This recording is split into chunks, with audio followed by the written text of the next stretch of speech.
So I decided it was the year to tell my daughter the true identity of Santa. I knew I needed to do it because you just know when they're at that age when they know but they don't know, and I felt like this was definitely the year. So I decided I was going to make it happen. It was going to be a little bit tricky. I said, Kate, I have somewhere I need to take you and I have something I need to tell you. It's very special. She agreed, and I was like, I actually don't have a plan. We just started driving and I didn't know where I was going. I mean, it was 3 o'clock on a Christmas Eve, so I had to just go for it. And I thought, oh, I'm gonna take her to this cute little cafe, go and have lunch with her, get her a fun little treat. I went to the back of the store where we had these cute little tables set up. I had the words to the book printed on a piece of paper and I had wrapped it in a special box. I pull out the box, I hand it to her, and I said, I think you are ready. And I'm so excited for you. I handed her the box and she opens it up. I said, I'm gonna read this to you if you don't mind. And she was like, okay.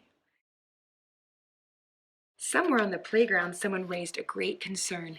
They said, there is no Santa, and it caused your head to turn.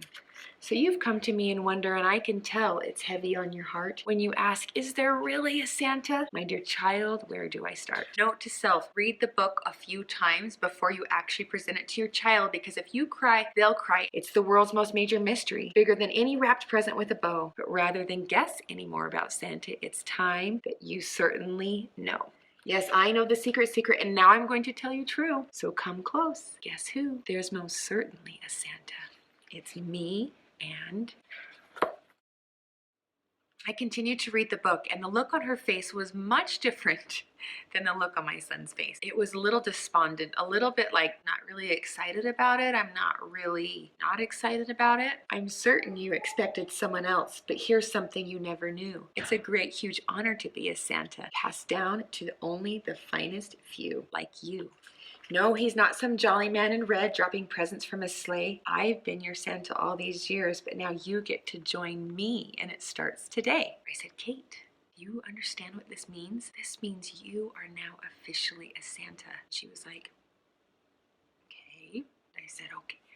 Okay, so who do you want to be Santa for this year? Let's figure out someone who needs it most and do something merry to make them smile. Let's show them once and for all there is a Santa, and he's been there all the while. When we were at this point in the story with my son, he immediately knew who he wanted to help. It was a boy in his class who had been bullied. She looked at me like, yeah, I don't know. I said, you know what? Santas wear red. We need to get you some red. I get in the car, still no clue where I'm going. We drive 3 doors down to a little mani-pedi place. I said, this girl needs some bright red fingernails. The lady did it up. And I said, so have you figured it out? Who do you want to be Santa for? She said, I don't know. Again, little moment of panic. I said, well, we need to get you a hat. Santas wear hats. We drive about a half a mile down. We start to walk into the doors, and all of a sudden, Kate stops in her tracks, and she's like, oh, I know who I want to be Santa for.